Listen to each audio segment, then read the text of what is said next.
Hello friends, स्वागत है पुनः मेरे इस यूट्यूब चैनल पर। अभी अभी रेलवे ग्रुप डी 2026 जो 22,195 पोस्ट पर नोटिफिकेशन आई हुई है, इसका फॉर्म भराना 31 जनवरी से स्टार्ट हो चुका है और लास्ट डेट है 2 मार्च 2026। तो वीडियो को शुरू करते हैं। मेरा नाम है सचिन। सबसे पहले इस वीडियो को शुरू करने से पहले मैं अपने बारे में कुछ जानकारी देता हूँ। मैं रेलवे के कुछ एग्जाम को क्रैक किया हूँ और रेलवे ग्रुप डी में 2 बार सेलेक्टेड हूँ। आप यहाँ पर मेरा स्कोर कार्ड, ज्वाइनिंग लेटर, पहली बार मैं अहमदाबाद बोर्ड से सिलेक्टेड था, फिर दूसरी बार चेन्नई बोर्ड से, और अभी मैं अहमदाबाद बोर्ड में ही कार्यरत हूँ। अभी अभी मैं एक नया यूट्यूब चैनल शुरू किया हूँ जो कि अभी 161 सब्सक्राइबर है। आप लोग ज़रूर सपोर्ट कीजिएगा, तो मैं आगे रेलवे ग्रुप डी से संबंधित, इस भर्ती से संबंधित वीडियो लाता रहूँगा। इसलिए आप सब्सक्राइब करके जुड़ जाइए। वीडियो अच्छी लगी तो लाइक करिएगा, और कोई भी कन्फ्यूजन हो, थोड़ा सा भी अगर कोई कन्फ्यूजन हो तो आप कन्फ्यूजन को दूर करने के लिए मेरे से कमेंट में बातें कर सकते हैं। तो आगे मैं इस चैनल पर इन सभी टॉपिक पर वीडियो लाऊंगा कि रेलवे ग्रुप डी में कौन से बोर्ड से आपको फिल करना है, रेलवे भर्ती परीक्षा की जो सिलेबस है, तैयारी कैसे करनी है, आपको अच्छा मार्क्स कैसे स्कोर करना है, आपको सेल्फ स्टडी से करना है या कोचिंग से करना है, और रणनीति क्या है परीक्षा की, उसके बारे में बात करूंगा। अपना अनुभव साझा करूंगा सीबीटी से लेकर रिजल्ट तक और ज्वाइनिंग प्रक्रिया तक। आपको डॉक्यूमेंट कौन कौन सा आवश्यक है, मेडिकल टेस्ट, आंखों का टेस्ट और जनरल टेस्ट जो भी होगा, और मैं अपना अनुभव भी इसमें साझा करूंगा कि इसमें कैसे कैसे होता है। चश्मा वालों के लिए कौन सा मेडिकल कैटेगरी दिया जाएगा और कौन सा पोस्ट दिया जाएगा, लेसिक सर्जरी या कलर ब्लाइंडनेस वाले कैंडिडेट को कैसे ट्रीट किया जाता है, इसका क्या होता है, इसके बारे में मैं बताऊँगा। पोस्ट अलॉटमेंट, आपको कौन सा पोस्ट मिलने की संभावना है, इस पर भी मैं वीडियो लाऊंगा। रेलवे ग्रुप डी का ज्वाइनिंग जो होता है उसका पोस्ट अलॉटमेंट कैसे होता है, और रेलवे की ग्रुप डी की सैलरी कितनी है, उसके बारे में मैं आगे वीडियो लाऊंगा। सबसे पहले इस वीडियो में मैं आपको बता देता हूं कि अभी इसका बेसिक पे है, यह लेवल 1 का पोस्ट है और इसका बेसिक पे है 18,000 रुपया। इस हिसाब से आप देखोगे 18,000 बेसिक होने पर, और अभी महंगाई भत्ता डियरनेस अलाउंस है 58%, और अभी फरवरी में जब बजट पास हो रहा है इसमें 3% बढ़ने की संभावना है। इस हिसाब से आपका डियरनेस अलाउंस हो जाएगा 61%। बेसिक का 18,000 का 61% होता है 10,980 रुपये, और ट्रांसपोर्ट अलाउंस हर महीने आपको मिलेगा 1,422 रुपये। और एचआरए आपके बेसिक के अनुसार से, और आप जिस सिटी में ज्वाइन करोगे, अगर आपका गांव एरिया है तो आपको वहां पर 10% एचआरए मिलेगा, और बाकी सिटी के हिसाब से आपको अलग अलग एचआरए मिल सकता है। अगर हम 10% मिनिमम भी आपको जोड़ करके बताते हैं, ये भी बढ़ने की संभावना है। फिर आपका बेसिक के अनुसार से ही आपका जो एचआरए होता है वो बनेगा। अगर मिनिमम भी आपको ऐड करके मैं बताऊं तो 8वां पे कमीशन लागू करने के बाद 58,000 प्लस सैलरी आपकी रहने की संभावना है। ये शुरुआती सैलरी की बातें कर रहा हूं। जैसे जैसे आपका प्रमोशन होगा या फिर आपकी सर्विस बढ़ेगी आगे, साल बाय साल आपकी सैलरी बढ़ती जाएगी। कम से कम इतना होगा और मैक्सिमम इतना होगा। इस हिसाब से आपका सैलरी 36,000 प्लस रहेगी। अभी इसमें मैं और कुछ नहीं जोड़ा हूँ। पोस्ट वाइज अदर अलाउंस जुड़ते रहते हैं।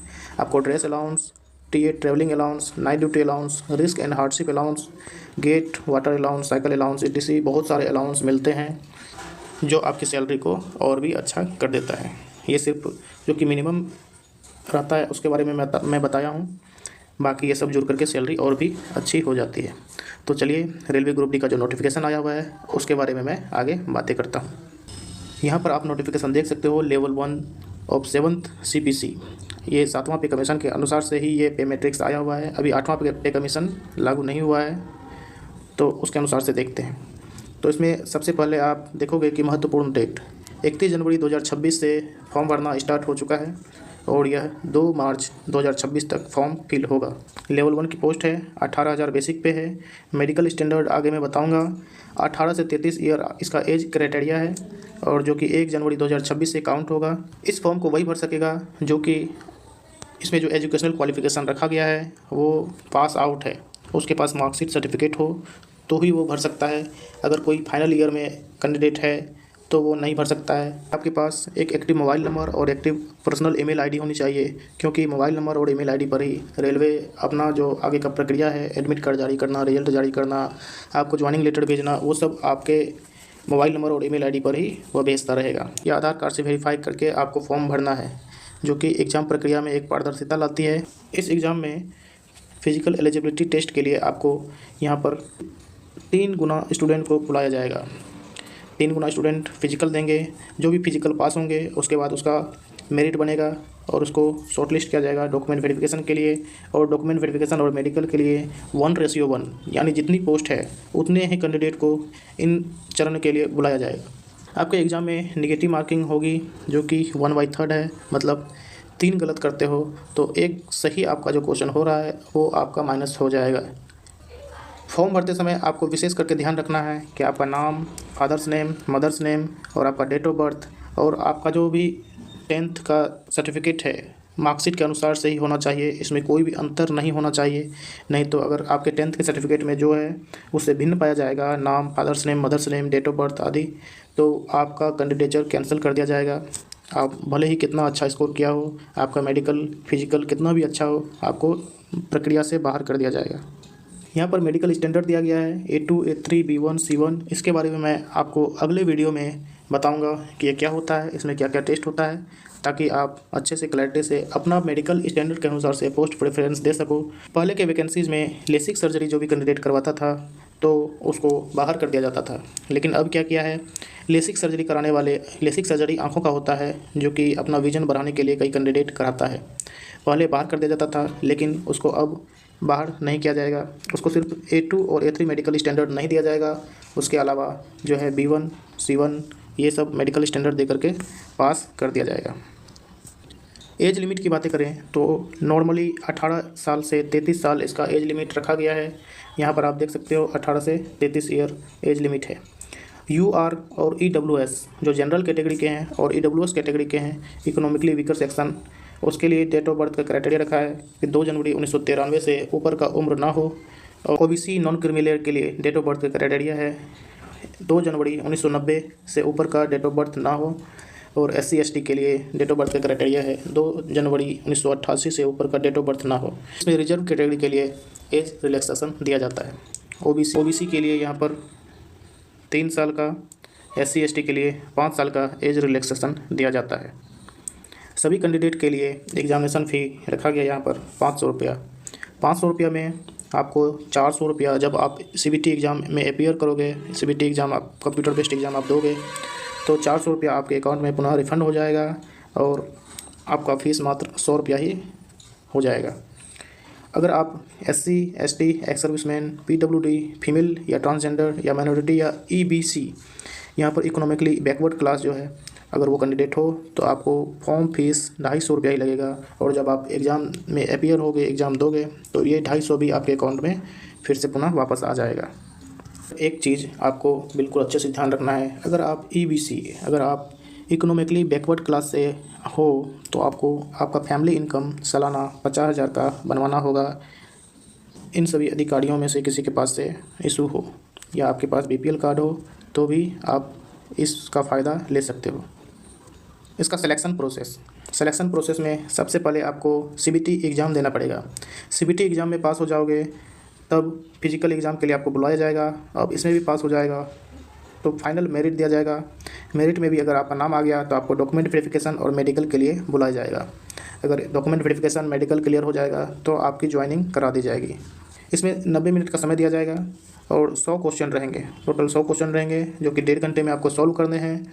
इसमें जो है साइंस का क्वेश्चन 25 क्वेश्चन साइंस का पूछा जाएगा, 25 क्वेश्चन मैथ का पूछा जाएगा, 30 क्वेश्चन रीजनिंग का रहेगा और 20 क्वेश्चन करंट अफेयर्स GK का रहेगा। तो इसमें नेगेटिव मार्किंग 1/3 है। इसका सिलेबस यहाँ पर दिया गया है जो है मैथमेटिक्स में इन सभी चैप्टर से क्वेश्चन पूछे जाएंगे। नंबर सिस्टम, बोर्ड मास, दशमलव प्रणाली, ये सभी चैप्टर हैं। फिर जनरल इंटेलिजेंस, रीजनिंग से इन सभी चैप्टरों से क्वेश्चन रहेगा। फिर साइंस जो 10th स्टैंडर्ड जो लाइफ साइंस रहता है, फिजिक्स, केमिस्ट्री, लाइफ साइंस 10वीं क्लास तक का पूछा जाएगा। फिर जनरल अवेयरनेस और करंट अफेयर्स में science, technology, sports, culture, personalities, economics, polity and any other subject of importance, इनसे क्वेश्चन पूछा जाएगा। इसकी कैसे तैयारी करनी है, अच्छे से रणनीति कैसे बनानी है, कम समय में कैसे तैयारी करनी है, इसके ऊपर मैं आगे वीडियो बनाऊंगा, इसलिए इस चैनल को सब्सक्राइब कर लीजिए। नेक्स्ट है फिजिकल एलिजिबिलिटी टेस्ट। जो फिजिकल एग्ज़ाम होता है, आप PT एग्ज़ाम दोगे, आपका स्कोर अच्छा रहेगा तो जितनी सीट है, जैसे 22,000 सीट है तो उसका 3 गुना कैंडिडेट को फिजिकल के लिए बुलाया जाएगा। जब आप फिजिकल के लिए जाओगे तो उसके लिए मेल कैंडिडेट के लिए और फीमेल कैंडिडेट के लिए अलग अलग फिजिकल होता है। ये 2 स्टेज में होता है। पहला स्टेज होता है वेट का। आपको, अगर आप पुरुष हो तो 35 kg वेट को लेकर के 2 मिनट में 100 मीटर चलना है। अगर आप वीमेन कैटेगरी से हो तो 20 kg का वजन कंधे पे लेकर के 100 मीटर चलना है 2 मिनट में। इसको बिना नीचे गिराए हुए आपको जाना पड़ेगा। अगर आप नीचे इसको गिरा देते हो 35 kg वेट को तो आप यहीं पर मतलब चढ़ जाओगे। दूसरा स्टेज में आपको अगर पुरुष हो तो 1000 मीटर यानी 1 किलोमीटर की रनिंग 4.25 मिनट 4 मिनट 15 सेकेंड में आपको एक बार में ही दौड़ना होगा। अगर आप फीमेल हो तो 1 किलोमीटर की रनिंग 5 मिनट 40 सेकेंड में आपको एक चांस में दौड़ना होगा। ये सिर्फ क्वालिफाइंग है, यहाँ पर रनिंग में आपको कोई भी मार्क्स नहीं दिया जाएगा। जो भी मार्क्स होगा आप जो CBT एग्ज़ाम दिए हो उसी के आधार पर सभी चीज़ आपके आगे होते रहेगा, मेरिट वगैरह बनेगा।